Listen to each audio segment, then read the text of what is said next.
इतना बड़ा इंसीजन पर ब्लीडिंग एक भी नहीं हुई। तो ये है क्या दोस्तों? ये है यूनिपोलर कॉटरी।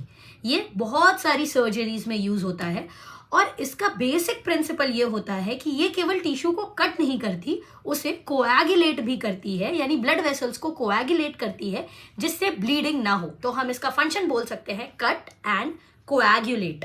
अब ये काम कैसे करती है? इसमें क्या होता है, बहुत हाई फ्रीक्वेंसी में करंट आता है और ये हाई फ्रीक्वेंसी का जो करंट है हीट में कन्वर्ट हो जाता है, जिसके कारण ब्लड वेसल से ब्लीडिंग रुक जाती है। तो ये एक बेसिक सी चीज है।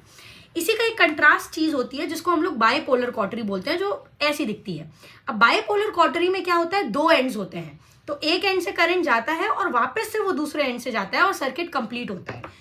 यूनिपोलर कॉटरी में सर्किट कंप्लीट होने के लिए एक एंड तो ये है जिससे करंट पास होगा, करंट आएगा, पेशेंट की बॉडी में जाएगा और फिर एक मेटालिक प्लेट होती है जिसमें करंट जाता है। तो बेसिकली यूनिपोलर कॉटरी का जो एरिया है कट करने का, कोएगुलेट करने का, वो बहुत बड़ा होता है, जबकि बाइपोलर कॉटरी का एरिया बहुत छोटा सा होता है। इसके बीच में जो एरिया आएगा ये केवल उसको इन्वॉल्व करेगा।